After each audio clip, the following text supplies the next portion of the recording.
You're on Last Watch. I'm Tony DuShane. That's Bernard. Today we're talking about 30 Rock, Season 2, Episode 12. Why? Because we like deep cuts. How you doing, Bernard? I'm pretty good, Tony. How are you doing? I'm great. I just watched the episode.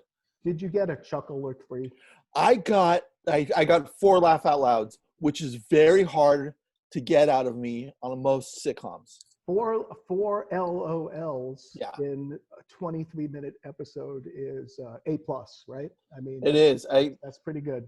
I got to, well, I'll front load with this. I got to tell you, because I've only seen a few episodes all the way through. There's 2 of us on this earth who haven't watched more than that. But I realized what bugs me about the show. It's the goddamn soundtrack. It's the manipulative, here comes a joke. Uh-huh. And that's what drives me. That's why aesthetically, that's the only thing that bugs me.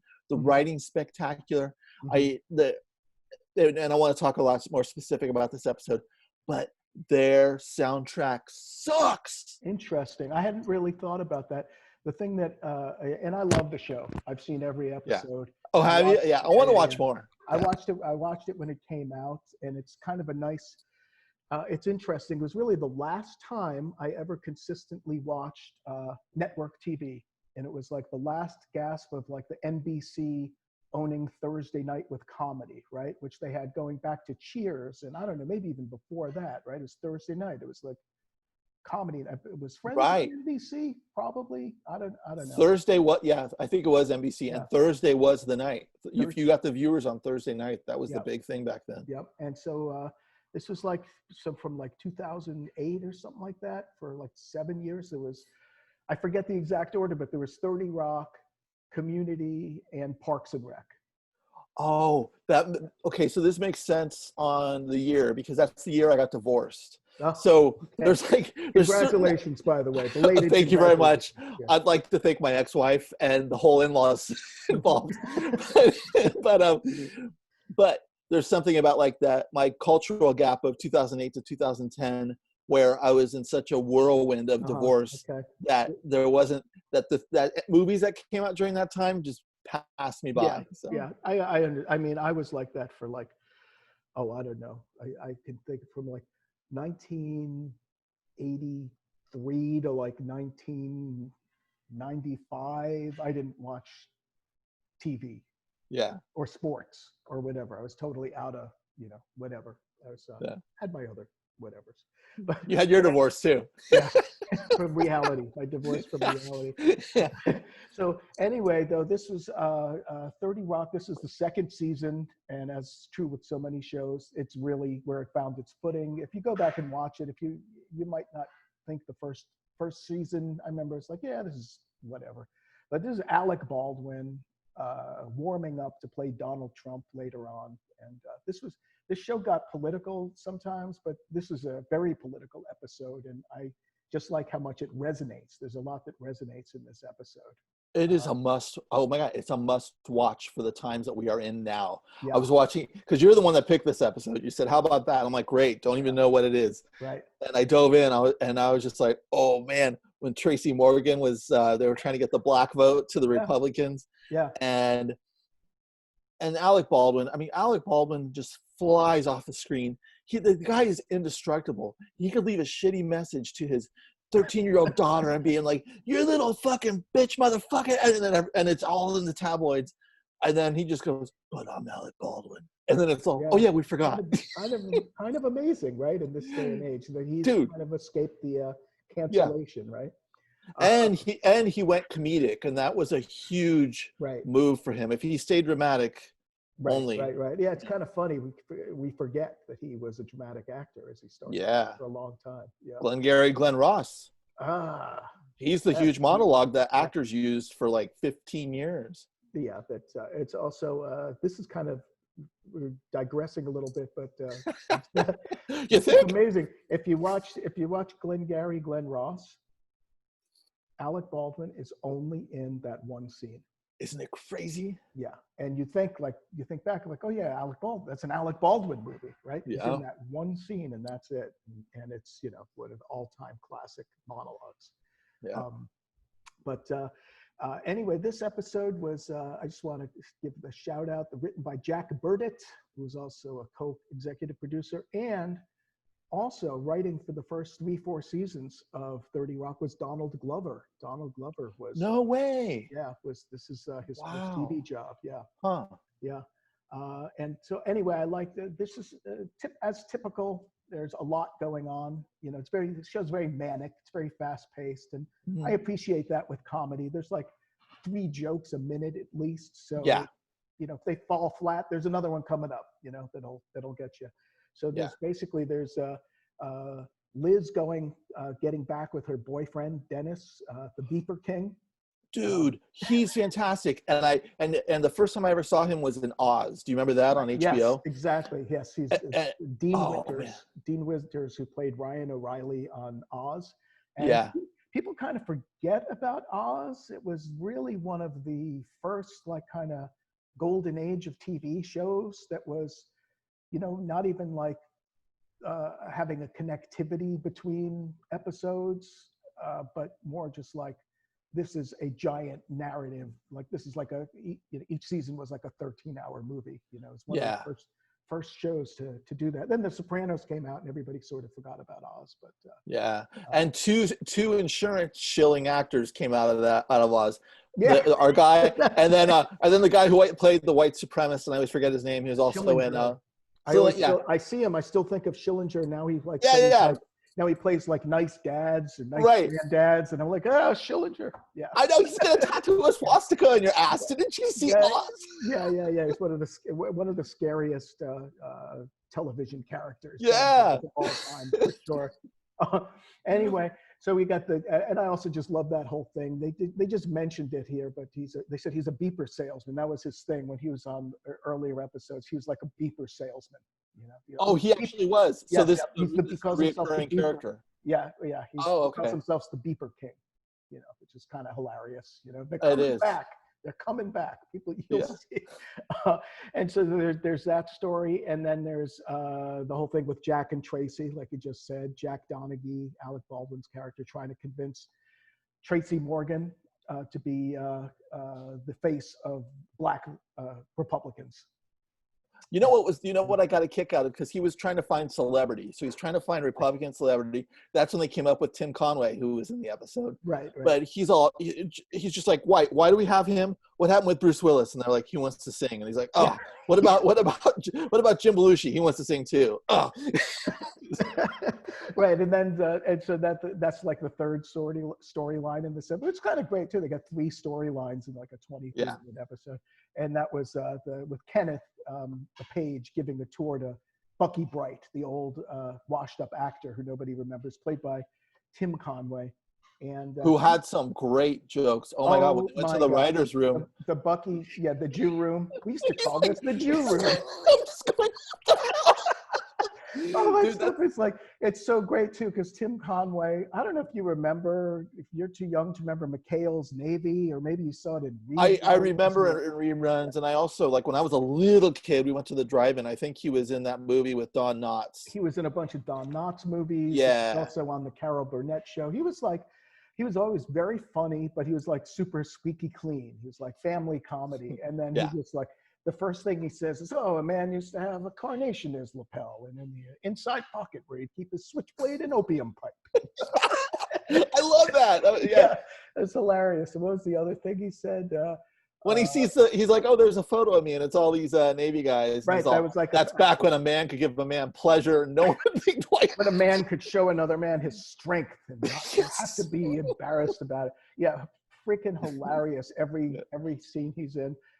He actually won an Emmy for that role. He won an Emmy for guest appearance on a. Well, good for him, because I mean, that guy deserves all of it. You know, he's up there with the greats like Lily Tomlin and all the others that I just underrated comic. Yeah, very fun. But it was just, I hadn't seen him in like 20 years. I remember when the show came out, and I was like, oh, Tim Conway, and then he just floored me. The Tim Conway that I grew up with and watching.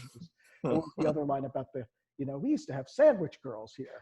Right. It's too funny. And then he says something about Tina Fey. He's like, he does a dig at her, and he's like, "Oh, that's something about that sandwich girl." She's like actually the creator of the show. I just also love the political stuff in this episode. He had Alec Baldwin doing Richard Nixon, which was fun. But also there was a couple of lines in there that it's funny. So this came out in 2008, in spring 2008. George Bush W was still president. And they knew McCain was going to be the Republican nominee, but Obama wasn't even in the bag yet when this episode came out. Wow. And so I love that John McCain, the committee to reinvade Vietnam. Yeah, that was hilarious. Yeah. But there's two lines in there. I can't even remember who said this one, but I think it might have been Jack, but somebody said, we need a 200-foot tall wall to keep the Mexicans out. And it was like, here we are, this like ridiculous, sitcom, over-the-top sitcom, and that's the line that they would say, that a Republican would say, and there you go. There it was, like 8 years later, it came true. It's so intriguing. We do have to give concepts of what the world was even a few years ago in order for it to understand that. Oh no, wait, they weren't joking about our current situation, because that's not satire, that's reality. They were joking at the absurdity of how stupid something could be. Yeah. And there was another line there too, is like they asked Ryan, the Beeper King, Dean Winters, they said, what's your politics? And he said, and I just think this is like one of the best lines I've ever heard. He says, I'm fiscally liberal, socially conservative. Yeah. and it was just like so ridiculous, but here we are, and that's what the Republican Party has become. Right? Yeah. They're just printing tons of money and still, furious about transgender rights being codified by the Supreme Court.